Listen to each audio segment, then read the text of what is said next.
I came back from my niece's birthday after 3 months on back-to-back night shifts and stood just behind the circle of people singing. The smell of buttercream and burnt candles drifted toward me. I'd barely set my purse down when my daughter Emma leaned close. "Your name isn't on the invitation," she murmured. Her voice was steady, like she'd rehearsed it. I didn't flinch. I didn't look at her. I just reached for the cake knife and cut a slice, letting the frosting drag in slow, clean lines. On the table, the printed menu cards were lined up beside tiny place settings, each one with a name in looping gold script. Where mine should have been, there was guest. I set the slice on a plate and passed it to the nearest kid, pretending not to notice the way my sister-in-law glanced at me, then away. Emma's words kept circling in my head, not because they were surprising, but because they weren't. For years, I'd been the one behind the scenes booking the venues, paying deposits no one else could cover, ordering the custom cakes, making sure the decorations matched whatever theme the kids picked that year. I'd covered overdrafts quietly, slipped grocery store gift cards into my brother's mailbox without a note, paid for my parents' overdue property taxes before the county could send another notice. My name never needed to be on anything. It was easier for them that way. But tonight, seeing guest in place of my name, I realized it wasn't just omission. It was deliberate.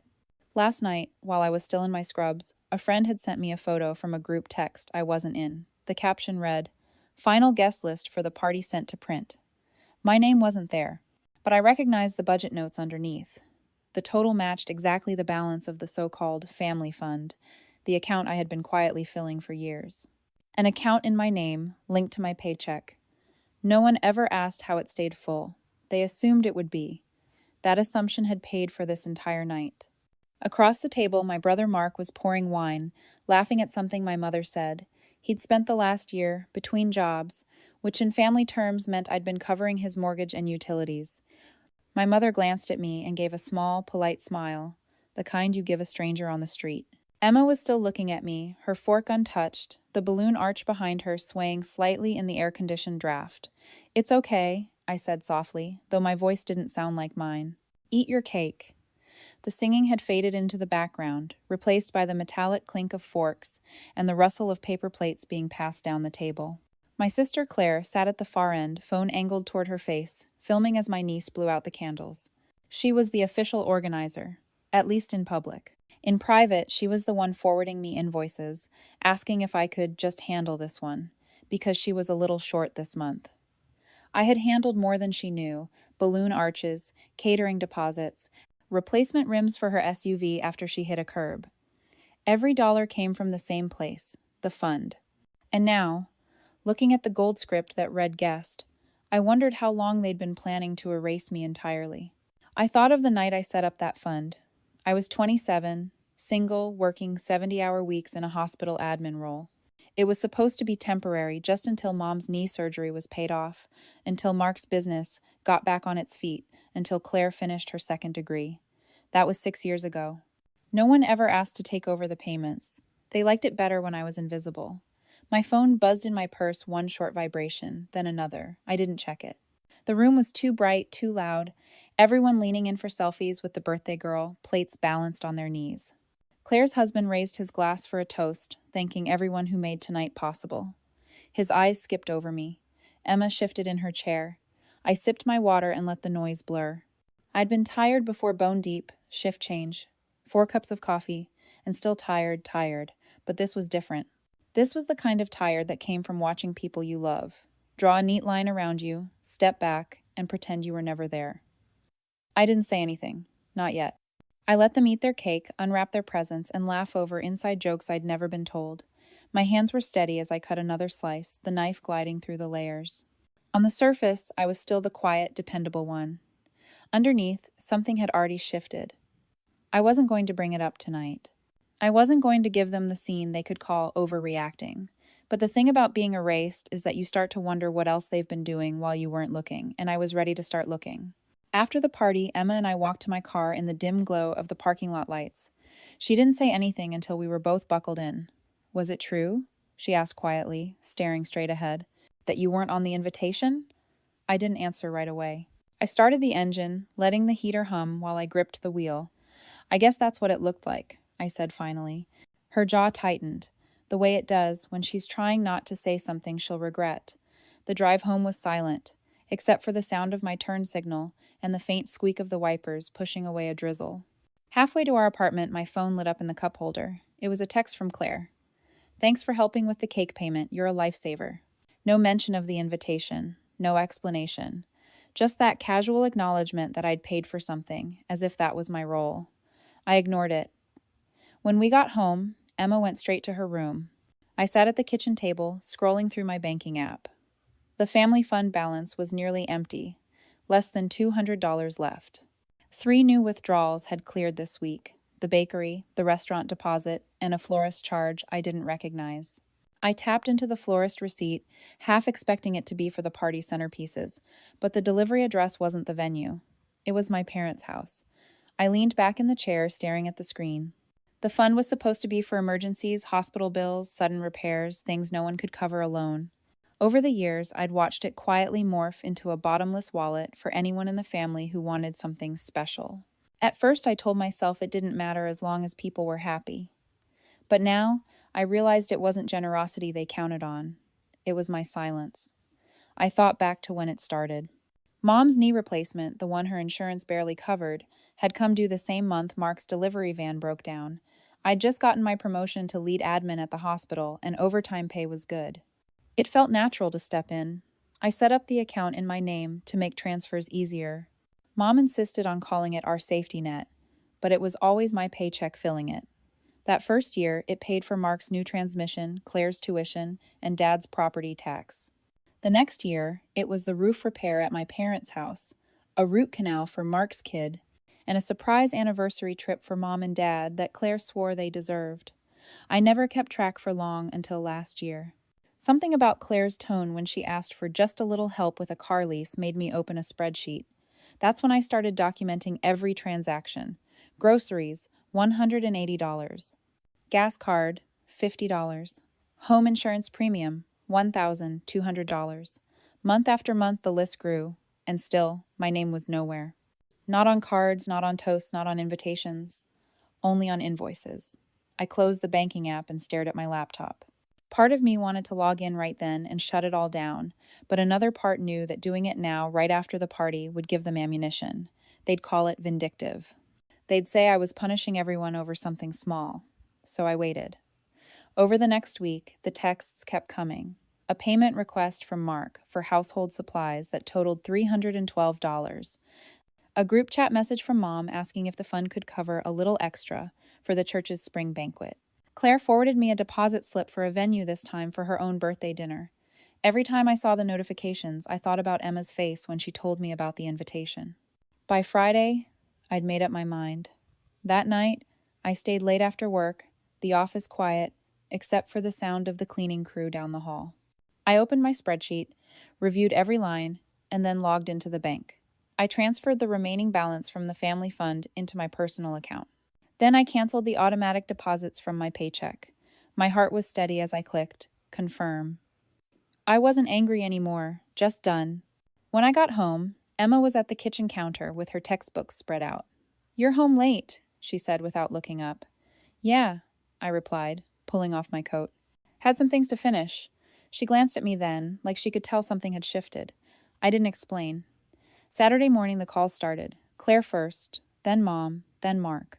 None of them left voicemails. By afternoon, the texts were piling in. "The venue says the payment bounced. Did you forget to transfer? We need this sorted today." I didn't answer any of them. That evening, as I was making tea, Emma walked in with her phone in hand.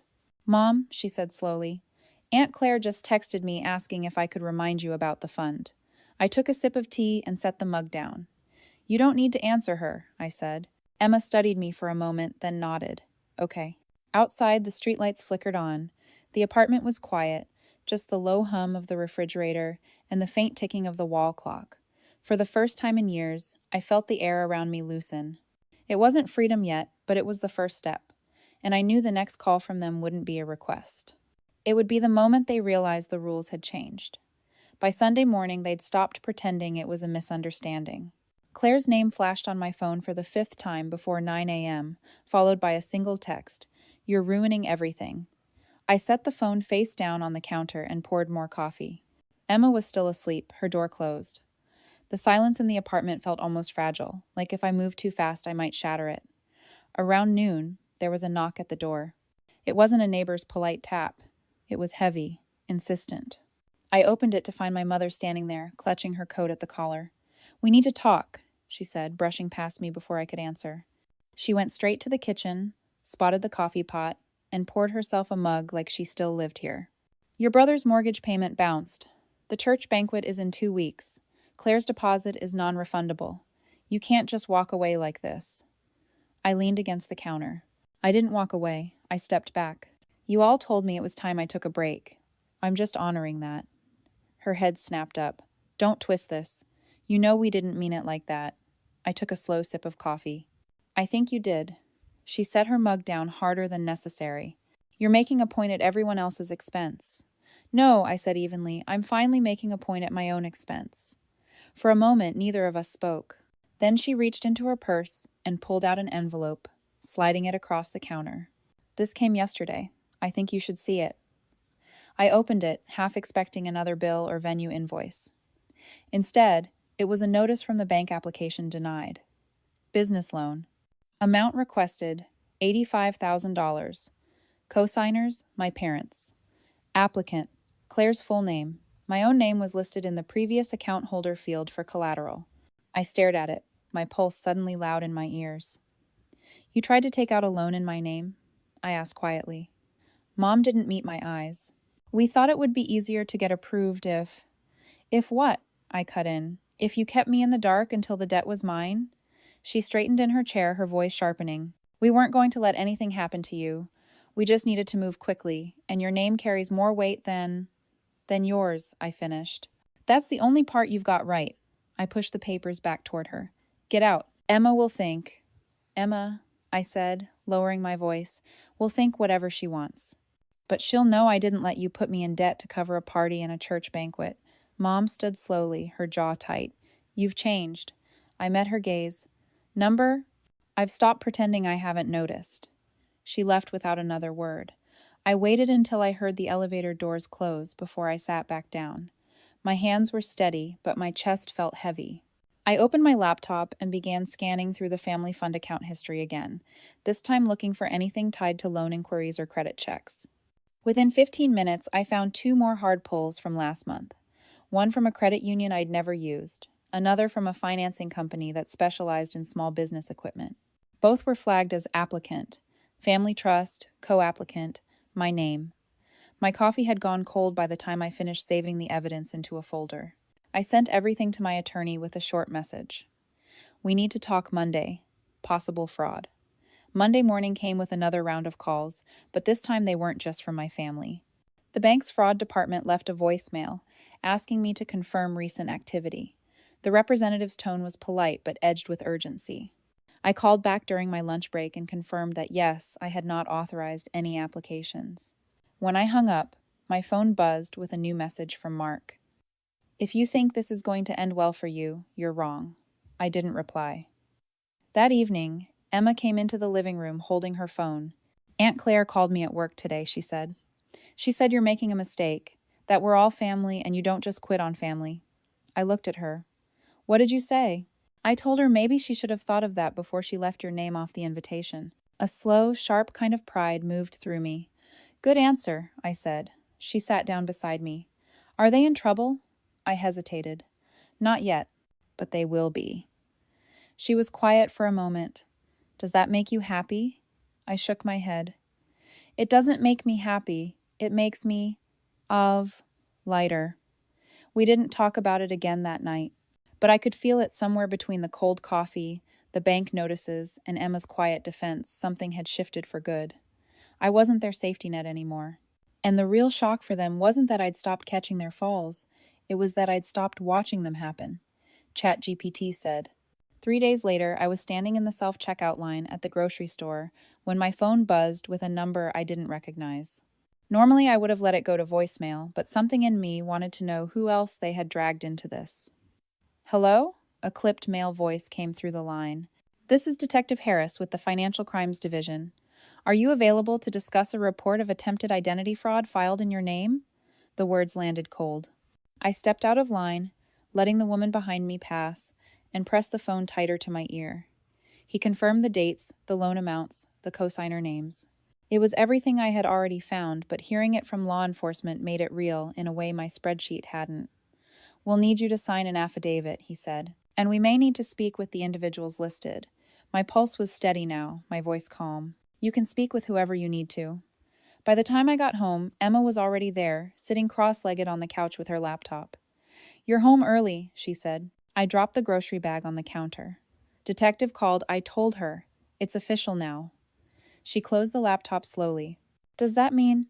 It means, I cut in gently, that whatever happens next is out of my hands, and that's exactly how I want it. The rest of the evening was quiet, but underneath it I could feel a current building. They weren't going to back down. They weren't going to admit anything. They were going to spin, deflect, try to turn this back on me. And when that failed, they'd escalate. I didn't have to wait long. Thursday night, there was a knock at the door just after 9. This time, it was Claire. She didn't wait for an invitation. She stepped inside, looking around like she was checking for an audience. You've really outdone yourself, she said, dropping her purse on the chair. Dragging the police into this? Over a misunderstanding? I stayed by the kitchen counter. A misunderstanding is forgetting someone's birthday. This was forgery. Her eyes narrowed. You're acting like you're the only one who's ever helped this family. You're not. We all make sacrifices. I took a slow breath. Sacrifice is when you give something of your own. Taking my name, my credit, my money, without asking, isn't sacrifice. It's theft. She gave a short, bitter laugh. You're unbelievable. Mom's been a wreck. Mark can't sleep. You've turned Emma against us. Emma, I said sharply, is old enough to see things for herself. You manage that all on your own. Claire's voice rose. This is why you've always been impossible to deal with. You want control. You want everyone to owe you. No, I said, my tone flat. I wanted everyone to stop pretending they didn't. For a second, something flickered in her eyes, not guilt but recognition. She knew I had her cornered. She reached for her purse. You'll regret this, she said, moving toward the door. Maybe not now, but when you need us. I won't, I said simply. She froze, like she'd been expecting me to leave a crack in the door. When she realized I hadn't, she left without another word. The next morning, my attorney called. The bank had issued formal letters to all parties listed on the loan applications. If they couldn't produce proof of my consent, the applications would be marked as fraudulent. This is going to get ugly, she warned. They might come after you publicly. I almost smiled. They've been doing that my whole life. At least now, the facts are on record. Over the weekend, I started clearing out the last traces of the family fund from my files, old receipts, outdated passwords, even the little notebook I'd once used to jot down due dates and account numbers. I tossed it all in the shredder, watching the pages turn to confetti. It felt like a small ceremony, a closing. Sunday afternoon, Emma and I were in the middle of making grilled cheese when her phone buzzed. She glanced at the screen and raised an eyebrow. Mark, want me to answer? I shook my head. No point. She set it down, but it buzzed again and again. Finally, she slid it across the counter to me. Maybe you should just see. The text read, We didn't mean for it to get this far. Can we meet? Just us. No lawyers. I put the phone down without replying. You're not going? Emma asked. No, I said. If they want to talk, they can talk to the detective. That night, while Emma was in her room, I sat at the kitchen table with a single piece of paper in front of me, a handwritten list of every recurring payment I had ever covered for them. I drew a line through each one. Insurance, crossed out. Utilities, crossed out. Mortgage overages, crossed out. The page looked lighter with each mark. By the time I reached the bottom, I realized my chest felt lighter too. The phone didn't ring again that night, and in the quiet I understood something. I hadn't just stepped away from the fund, or the fraud, or the constant demands. I had stepped out of the role they'd written for me years ago. The one where I fixed everything without being seen, where my worth was measured in deposits and last-minute saves. That role was gone. And for the first time, I didn't care what they would replace it with, because it wouldn't be me. By Wednesday, the silence had taken on a strange weight. No calls from Mark, no texts from Claire, Not even a passive-aggressive Facebook post from Mom. I knew it wasn't peace. It was the pause before they tried a different angle. Sure enough, late that afternoon, my building's intercom buzzed. The voice was low, almost tentative. "It's your father." I considered ignoring it, but curiosity won.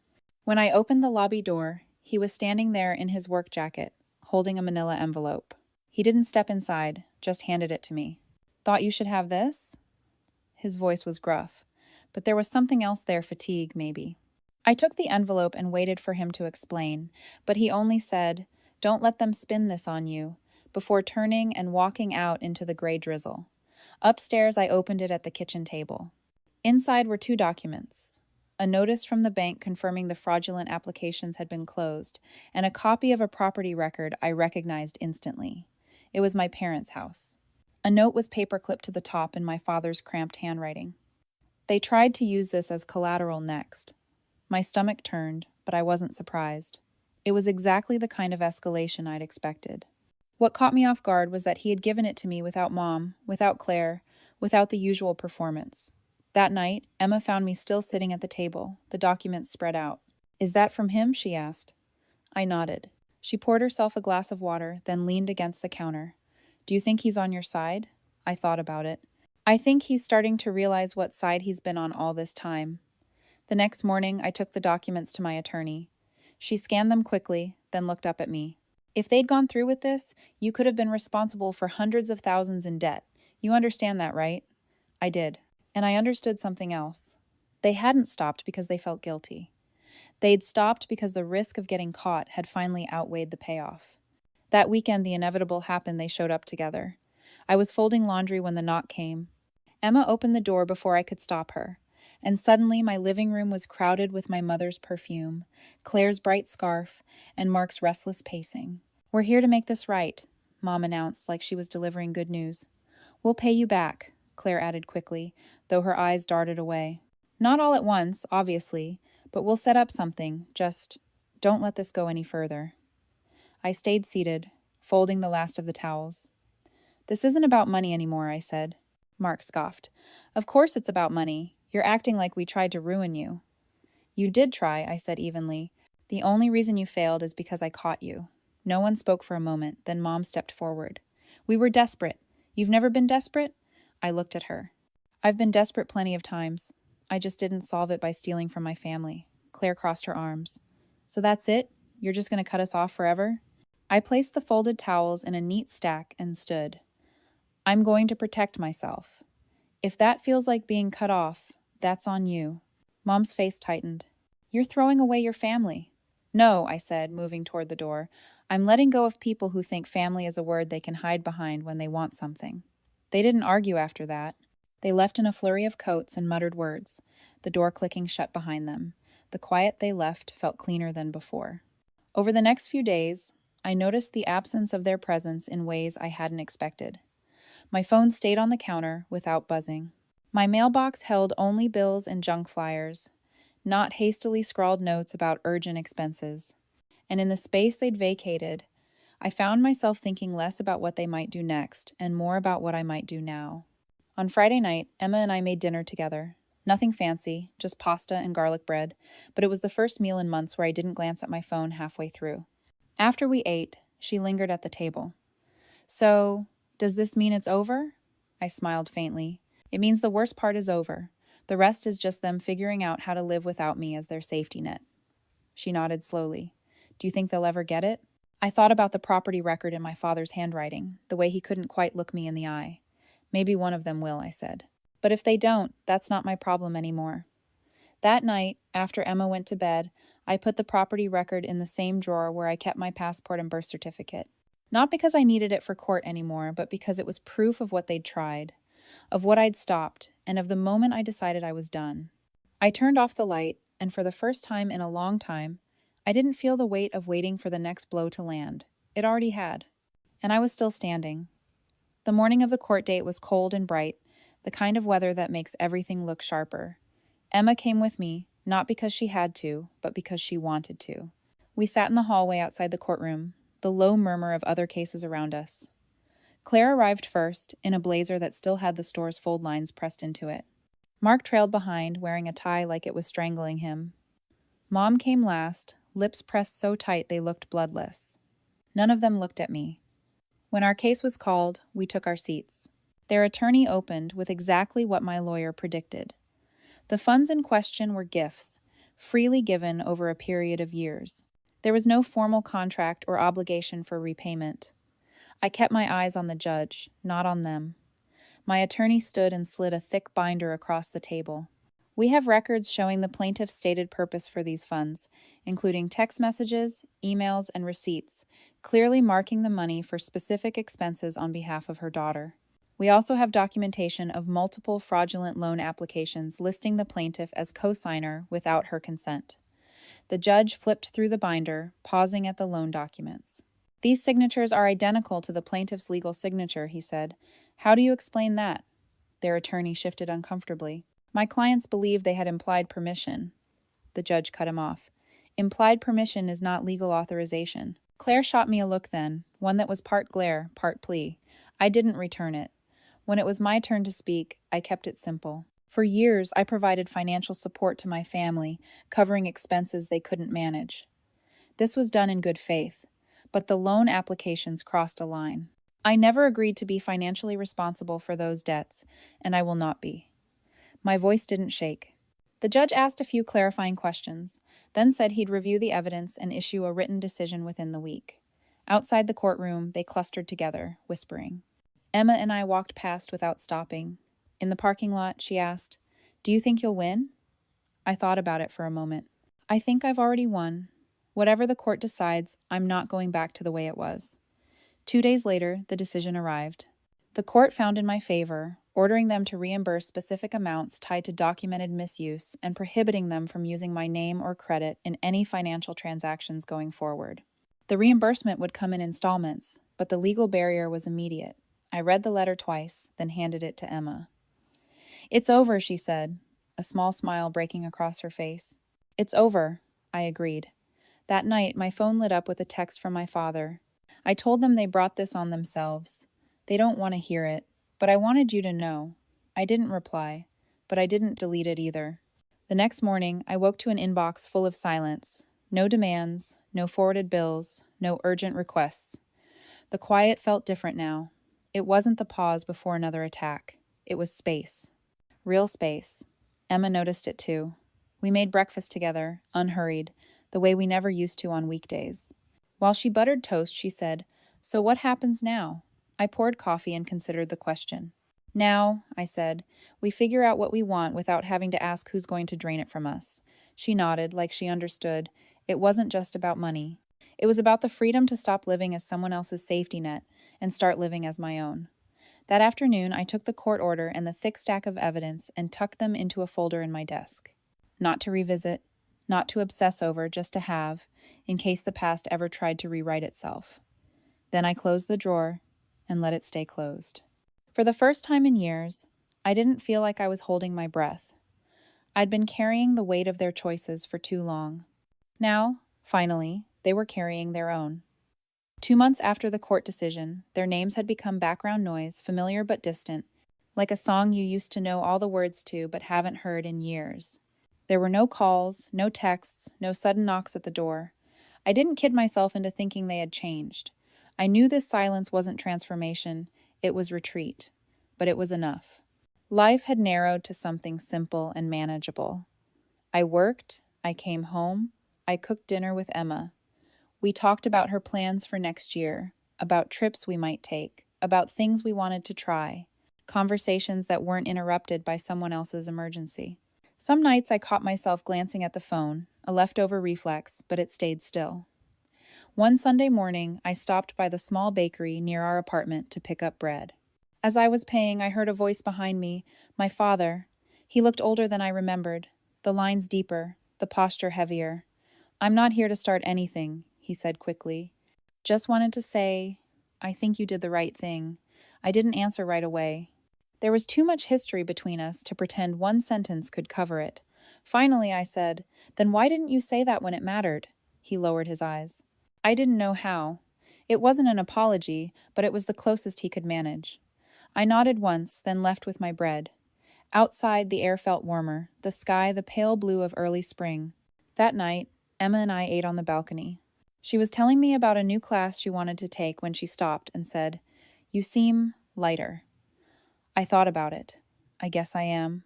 She smiled. "Good. I like you like this." After dinner, we had cake, just a small one from the bakery. As I cut it, I remembered the birthday that started all of this, the gold script place cards, the guest where my name should have been. I set a slice on her plate and another on mine. She caught my eye. "No invitations required," she said again, and we both laughed. In that moment, I realized something I hadn't before. It wasn't the court order or the repayment plan or even the silence that made me feel free. It was the fact that I had stopped waiting for them to see me, to value me, to treat me like family. I had stopped holding space for people who had no intention of showing up in it. Before bed, I took the box from the back of the closet, the one with the documents, the emails, the note from my father. I looked through each piece, not with anger this time, but with the calm detachment of someone reading a finished story. Then I closed the lid and slid it back into place. I didn't need to burn it or throw it away. It was enough to know it was there if I ever needed to remember, and even more enough to know I probably never would. Lying in bed later, I thought about the years I had spent as their safety net. How natural it had felt to fix things, how quietly the resentment had grown under the surface, and how, in the end, the worst thing they could imagine me walking away had been the best thing I ever did for myself. In the quiet dark, I understood that they might still tell their version of the story to anyone who would listen. They might call me selfish, cold, ungrateful, but they would never call me again for help, and that was the real victory. Somewhere in the apartment, the fridge hummed, the clock ticked, and Emma's soft music played from her room. Ordinary sounds, but they felt like a promise. Whatever came next, it would be ours, unclaimed by anyone else's demands. And as I drifted towards sleep, I thought, they didn't lose me in the courtroom, or at the diner, or in the weeks of silence that followed. They lost me the moment they mistook my generosity for obligation. Everything after that was just me finally walking out the door.